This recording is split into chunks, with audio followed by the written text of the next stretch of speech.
All right, Kerry Jones, this is your 2006 Honda Odyssey transmission. Been completely disassembled, and got over 500 parts in this transmission easily, maybe closer to 1,000. Cause of failure was the differential bearing. This bearing right here, you can see it should not be moving back and forth, like just about ready to completely explode and come apart.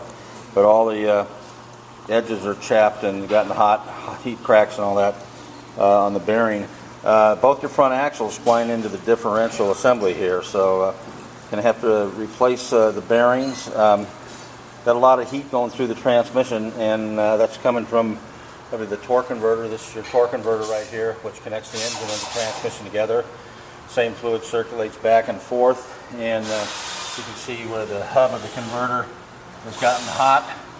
And there's a clutch inside the converter also, and then throughout the transmission you've got a different set of clutches, and I'm showing you right now for each one of the clutch assemblies. And this particular clutch drum, you can see how dark these clutches have gotten, so they've gotten extremely overheated and burnt, so we're going to have to replace all the clutches when we rebuild the transmission.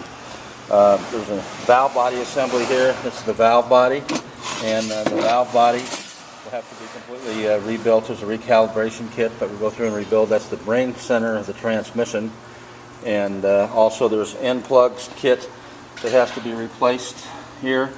And then in addition to that, we've got a check valve kit and the lockup valve. Lockup valve right here, which controls the clutch inside the torque converter. That's your torque converter right there. And complete rebuild, and then we need to also do our patented hot flush, which I'll show you in the video, where we flush the transmission completely, the cooler lines and the cooler inside the radiator, get all the debris out of there, and that's part of the service that we do complimentary when we rebuild this transmission. So there you have it. I'll have this video coming to you shortly, along with an itemized written estimate, and we're going to do our best to get it back on the road, possibly late Friday, just depending on how things go. But I'll be getting this sent off to you here shortly. When you review this, please give me a call back. This is Rodney, and that way we can get the final authorization.